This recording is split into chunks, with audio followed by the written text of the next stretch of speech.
Cory Booker just laid a big trap for Donald Trump, so get your popcorn ready, or try nachos. Those always pair well with tacos. I'm David Reddish, welcome to Occupy Democrats. We begin this breaking story with Emil Bove. He's currently a nominee to serve as a circuit judge of the U.S. Court of Appeals for the Third Circuit, and a longtime friend of Donald Trump. He also has the reputation of something of a mob henchman, and already more than 900 former Department of Justice lawyers have urged the Senate to defeat his nomination. Here's a rundown in case you missed it. We have an individual here who is here seeking confirmation to one of the highest judicial offices in the land.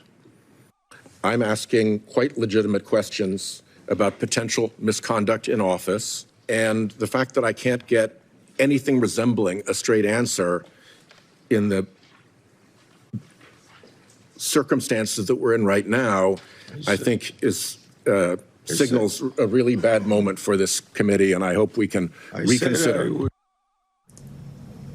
As top Trump DOJ official Emil Bove hurdles toward a confirmation vote for a lifetime position as a federal appeals court judge, the process has been filled with a whole lot of that, as called out right there dramatically by Senator Sheldon Whitehouse. Non-answers and a possible low point on crucial questions. When asked by senators in written questions whether or not Donald Trump could run for a third term as president, something that's clearly unconstitutional, Bove refused to rule it out. He wouldn't denounce the January 6th attack on the U.S. Capitol when given the chance to do so. And the evidence mounting against Bove's ability to uphold the rule of law from inside the department doesn't stop there. The Senate Judiciary Committee was handed a trove of documents last week corroborating the whistleblower's allegation that Bove told DOJ lawyers to consider telling the courts, and this is a quote, "F you," and to defy judges' orders. Yeah. In other words, Emil Bove is, as you would expect, the kind of unsavory character Donald Trump and his rat pack love to hang out with.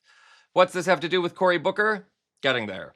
But first, it's important to understand why Trump would want Emil Bove on the Court of Appeals. Imagine what kind of damage a thug like Bove could do in undoing an election, or pushing back on autocratic rule. It's hard to overstate the danger here for the United States and the dubious character of Mr. Bove. And in case you need further proof of his rancid character, you will be happy to know that noted slimeball and sometime Trump lawyer Alan Dershowitz just sent a letter to the Senate urging them to confirm Bove. That's like Stalin putting his arm around O.J. Simpson and calling him an upstanding guy.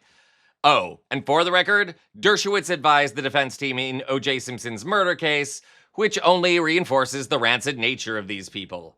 And now, one senator has had enough. Senator Cory Booker, who has a long history of challenging both Donald Trump and Emil Bove, just dropped a bomb on both of them. Booker has now posted an open letter on Twitter to Emil Bove demanding answers to 13 questions regarding Bove's role in the Jeffrey Epstein investigation. Specifically, he is calling on Bove to testify to the Senate about if he viewed materials in the Epstein files and if he discussed the release of classified documents in the files with Attorney General Pam Bondi or FBI Director Kash Patel. Booker spends most of the letter outlining Bove's involvement with the case as a Department of Justice lawyer. Booker writes, in part, quote, "Your involvement in the DOJ's review of the Epstein files is a matter of significant public importance given the contradictory statements by Attorney General Bondi concerning the existence of an Epstein client list and DOJ's stated commitment to transparency. Furthermore, it warrants scrutiny whether the DOJ intentionally withheld evidence related to the trafficking and sexual abuse of minors to protect certain individuals." End quote. Who could he mean? So why is this bad for Trump and Bove? Because Trump's MAGA base is already in revolt over the refusal to release the Epstein files, and Trump's sudden claim that the whole Epstein affair was a hoax. So, if Bove answers the questions, it will only add pressure on Trump and Bondi to release the files. And if he refuses to answer, that won't endear him to the Senate, where his nomination is currently pending. More importantly, it will look like Trump has something to hide. And at this point, I'm guessing he does. Remember when I said to get the popcorn? Get extra. This show is just getting started. This is Occupy Democrats.